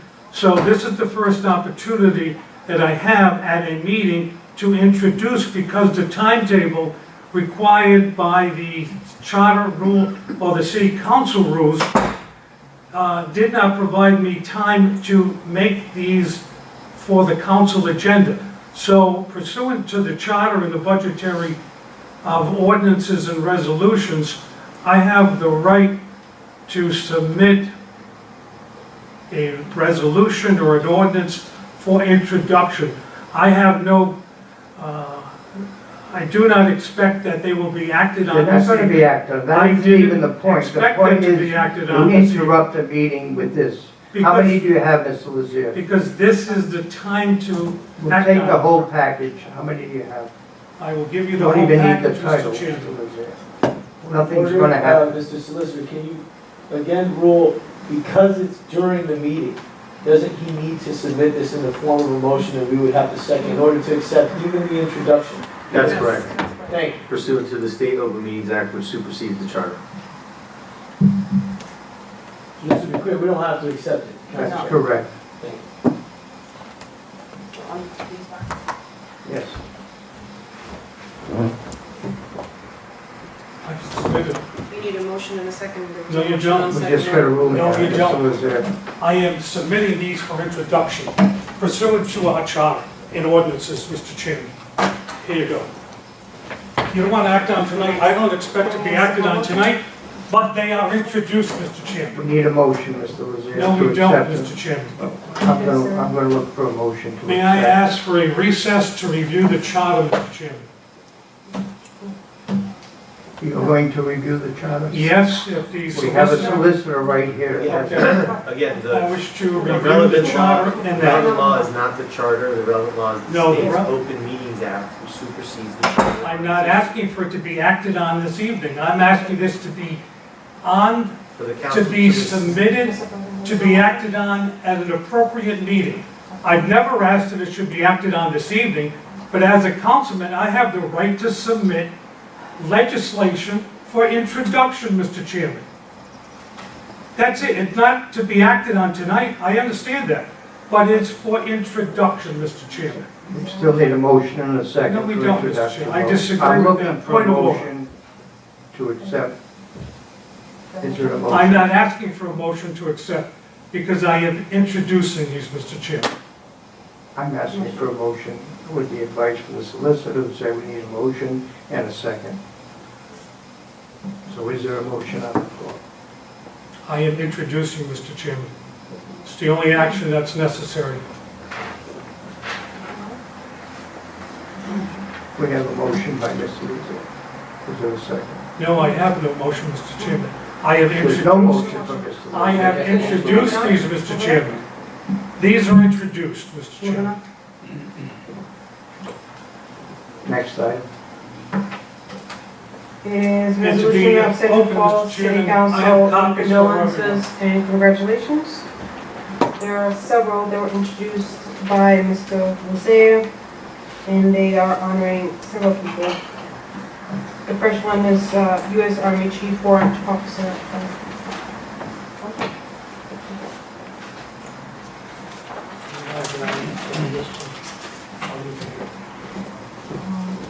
U.S. Army Chief Warrant Officer 3 Michael A. Brooks on his promotion at the Pentagon. Mr. Chairman, Mr. Newly Brooks. congratulating, do you want to speak on that, Mr. Yes, this individual is a Central Falls resident, is the son of Charles Tager. He has been elevated to the highest level in that Chief Warrant Officer. He was sworn in at a ceremony at the Pentagon. He brings honor to himself, his family, and to the city from which he came. That's why I submitted this resolution congratulating him.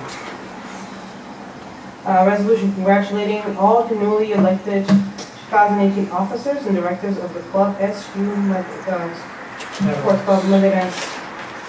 Mr. Chairman, These were now submitted to Mr. Lazare, so I will read them in return. I have the names of the individuals and their titles. I would submit that to you so that they are all individually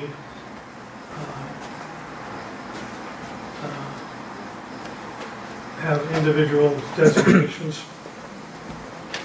As I said, I would provide you with the list. It was just provided. Would you pass this to the clerk, please?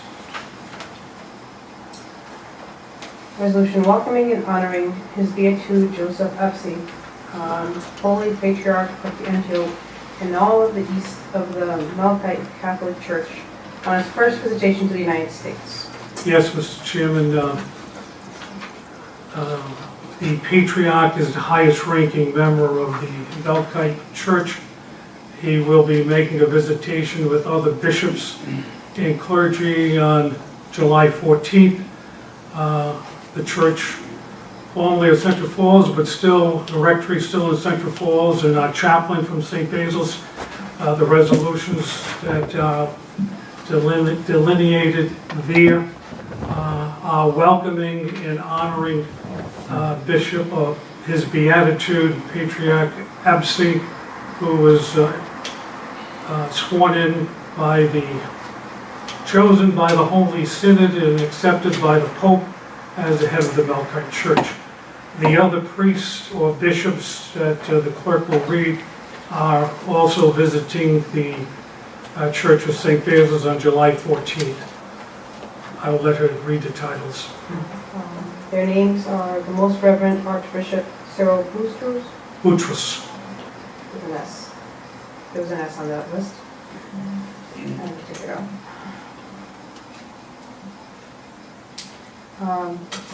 The Most Reverend Archbishop Nicholas Antiba. Antiba.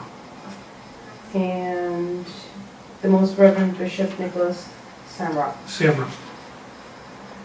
And there is also one for Reverend, what's that? Reverend Joe Hager, who is the pastor of St. Basil's, who is serving St. Basil's Church in his 51st year, 52 years in ordination. And Julian Ashaltan. Al Shelton as a newly sworn in United States citizen. And then the other one, the last one is Colonel Hugh Clements, Jr., Chief Police of the Province Police Department, on his induction in 2018 with the Criminal Justice Hall of Fame. Those were from Mr. Lozea. And there is another one. That was Resolution congratulating the family of the late Central Falls Police Chief Joseph Stekowicz on his 2018 induction into Rhode Island Criminal Justice Hall of Fame on 6/12/18. both you and Councilman Ferry introduced that one, Okay, so I was going that's to fine. mention it next. I didn't know that. But thank you. So those are 8 for congratulations. I make a motion to accept collectively, Mr. Chairman. Motion by Councilman Zan, accept congratulations. Collectively, second by Councilman Costa. All those in favor signify by saying yes. Aye. Chair votes yes. Nays? Yes, has it. And then we have 4 resolutions of condolences. First one is for Maria J. Breggio, who passed away on May 15th. Christopher J. Corrigan passed away July 13th, 2017. 17. And Francisco Chichi Capeyan, who passed away on June 5th, 2018. The last name is the father of our Superintendent, Peter Capeyan. Those were all three were introduced by Mr. Hosea, and then today, one from Councilman Ferry, from Mr. Raymond Sullivan, who is the father of our Deputy Chief Sullivan, also a retired police officer, passed away on Sunday. Motion to accept collectively, Mr. Chairman. I have a motion by Councilman Zan, accept collectively, seconded by Councilman Costa. All those in favor signify by saying aye. Aye. Chair votes aye. Nays? Ayes have it. Mr. President, we never acted on the peddler license for Mr. Golden. Motion to table? Motion by Councilman Costa to the table, Second. second by Councilman Figueroa. All those in favor signify by saying aye. Aye. Chair votes aye. Nays? Ayes have it. We are now on to the claims. Okay, Motion to enter executive session? motion by Councilman Costa to enter executive session. Second. Second. All those in favor signify by saying aye. Aye. Chair votes aye. Nays? Ayes have it. Executive session we go. Mr. Solicitor, do you have the charter? Is everything set up in here? I did not have a copy of the charter in my possession right now. Madam Clerk, do you have a copy of the charter?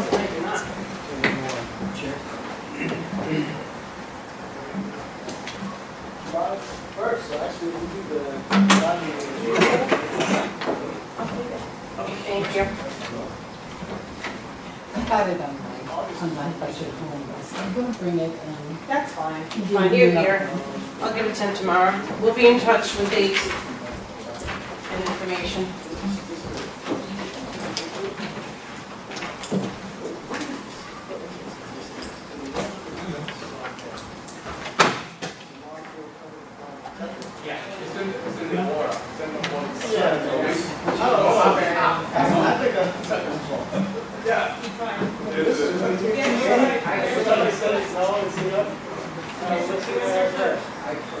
We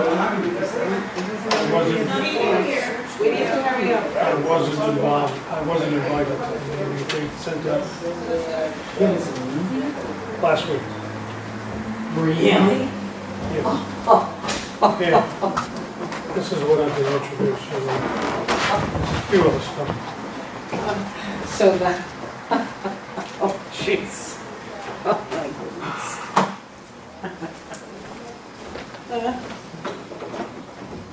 So this time, we got proof that we did have.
Getting darker and darker here. I know.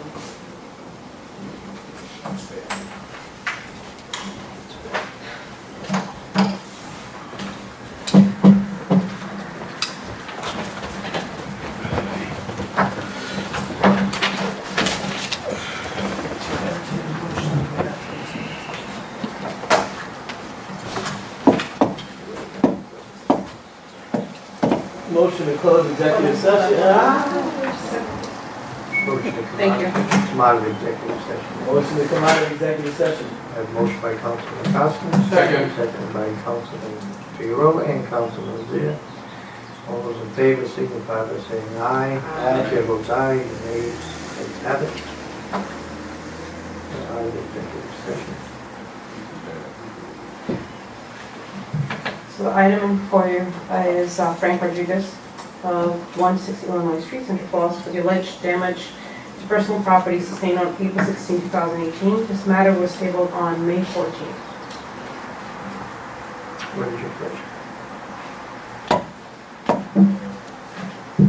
We are going to submit a motion for the city solicitor to reach out to him, right? Have a conversation with him and tell him that we need him to open his insurance and we'll cover the deductible.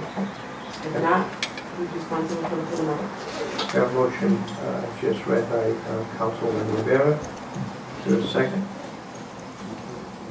Second. Second by Councilman Costa. Any further discussion? Yes, Mr. Chairman, I would ask that the solicitor write the motion in proper terms that the city clerk will have on record. To clarify The motion that Councilwoman Rivera is, I will attempt to rephrase and Council will tell me if this is incorrect. You are making a motion to approve the claim subject to the following condition, that the solicitor speaks with Detective Rodriguez and he agrees to submit the claim to his insurance company, and that the city will cover the deductible that his insurance company forces him to pay as a result of this incident. And if he does not agree to do that, then the motion is also to then continue the matter until such time as that happens. We have a motion as just read by the city solicitor. We have a second? Yes, we have a second motion. We got it. Further discussion? All those in favor signify by saying aye. Chair votes aye. Nays, ayes have it. And the Next next, item is Peter Blanding of 80 Fisher Road, Cumberland, Rhode Island, for alleged damage to personal property sustained on May 11th, 2018. I believe we have a motion with a couple of stipulations. Motion to approve the claim pending a police report. Correct. We have a motion by Councilman Rivera, second by Councilman Acosta, pending a police report. Claim would be approved pending a police report. Any further discussion? Hearing none, seeing none, all those in favor signify by saying aye. Chair votes aye. Nays, ayes have it. Thank you. Item E is a presentation by the Department of Planning and Economic Development and the Department of Parks and Recreation and Community Service on efforts to improve the city's. Okay, I spoke with Tom, the acting planning. He was going to speak tonight, but he has a family, I don't know if it's graduation or something, so he was going to send us a memo regarding it, but I felt better off to have him speak here again. If we approve June 25th, he would speak that evening. I think we get more information out of him being here than having a memo sent to us. So I'm looking for a motion to table. Move to table, I Mr. have a Chairman. motion by Councilman Zia to table. Second by Councilman, I believe, Costa, or Figueroa. This sounded like Elizabeth. All those in favor of table, signify by saying aye. Chair votes aye, nays, ayes have it, so tabled. Back to page 1. Approval of records. We have meeting minutes. 1, 2, 3, 4, 5, 6 for your consideration. actually Councilman Costa and Councilman Figueroa mentioned a couple of corrections to them. Okay. Mr. Chairman, I move to table 1, 2, 3, 4, 5, 6 minutes, A, B, C, D, E, F, pursuant to non-conformity as requested by myself, and they still maintain errors in the minutes. Prior to that, we have some corrections, I believe. Maybe you'd like to have some corrections. Please? He made a motion. I made a motion to table. We have a motion by Councilman Zeta to the minutes as listed collectively. Is there a second?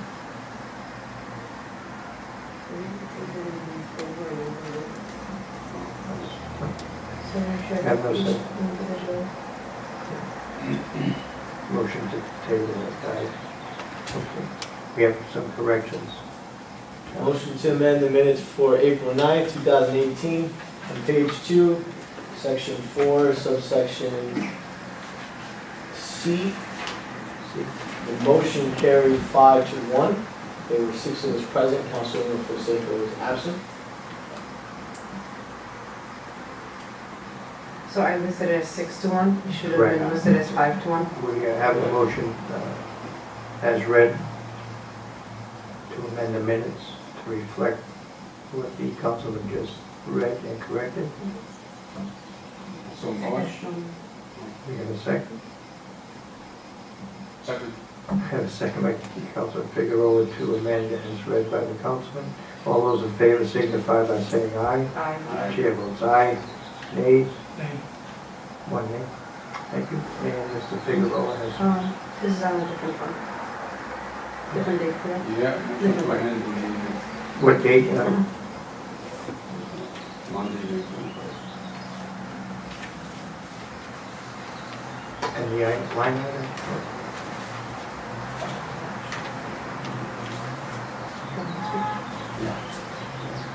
So I marked Councilman Figueroa absent on roll call, but then marked him as entering the meeting late a few paragraphs below.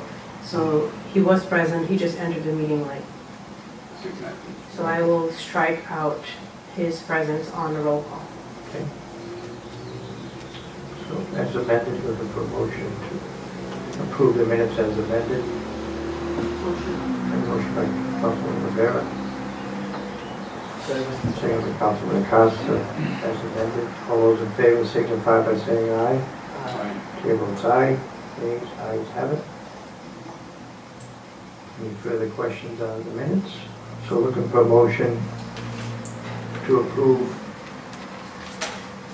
collectively items 6, A, B, C, D, E, and F. We have a motion to collect the minutes collectively, moved by Councilman Rivera, second by Councilman Figueroa. All those in favor? Any further discussion, by the way? Yes, Mr. Chairman, You've already objected, Mr. That's on record. object on the record, Mr. Chairman. Okay, it's on record. All those in favor signify by saying aye. Aye. Chair votes aye, nays, Nay. ayes have it, thank you. Bring welfare, Mr. President? Yes, as we briefly discussed, I'm looking, well, we get the answer to this. It looks like that Monday, June 25th will have to be used for a number of items, I believe. So without objection, the next meeting will be June 25th. And if that's the case, if we approve the 25th, we could probably skip the July until like the last week in July, if that's okay. There would be no need to come back the 9th or even the 23rd. And I think City Solicitor have some time-sensitive work, which we can probably briefly express the importance of needing a little time for. The city, in order to do the bond for the community center, has to submit it to the Secretary of State's office by August 6th. So So any bond that needs to go on the referenda for November needs to be submitted on August 6th. So therefore, what you're looking at is a little more time in July to work on it. My understanding is that finance is still working out how to accomplish the bond so that it can be presented to the council. That means, though, you would have to meet 3 times before August 6th. It's a resolution, so it needs just introduction and passage at the same night. Supporting a bond, which would go on the ballot, correct? And for that, would you need a general majority of the council or a supermajority of the council? General majority. Okay. So, again, June 25th looks like we would have to use, Madam Clerk, what else do you see coming? I know the mayor has a couple of requests.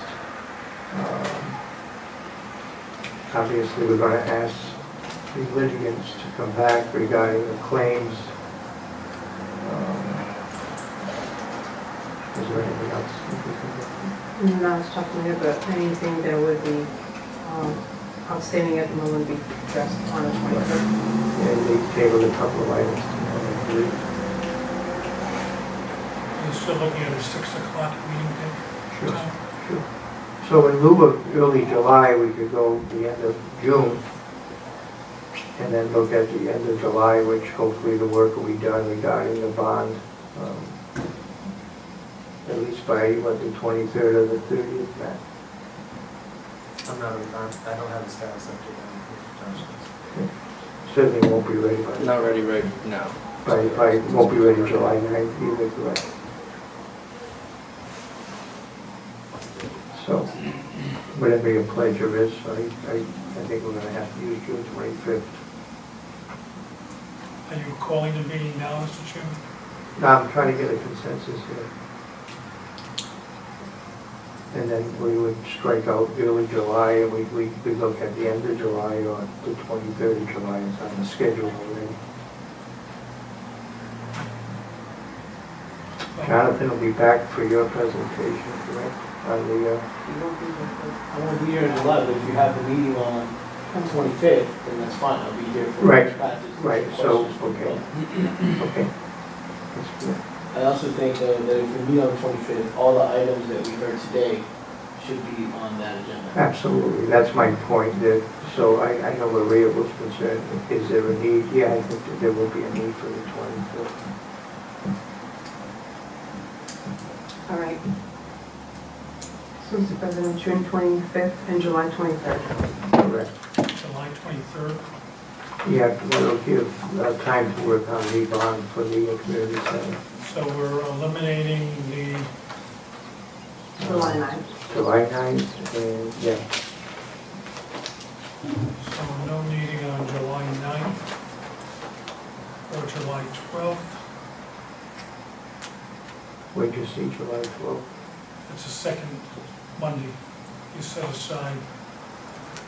So July 12th. No, the second one in July is the 23rd, we set aside, that's what we're using.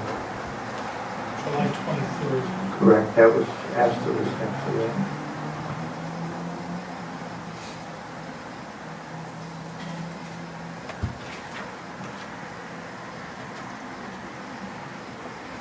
That's it. Good welfare. Anyone else under good welfare? Mr. Chairman, go ahead. Can you confirm again the place? Is it Elleris tomorrow? Oh, very good. Yes, Ellen is tomorrow. Absolutely, good point. Apparently, they're going to use this for the court tomorrow. So Ellen is tomorrow night. And I assume you have your packets for tomorrow. Yes, I do, Mr. Chairman. Motion to, Mr. Chairman, just, for the good of the welfare, Mr. Chairman, I wanted on record that I do object to the meeting. Point of order, I filed an objection regarding the introduction of the budget ordinances and also the first passage of the budget ordinances.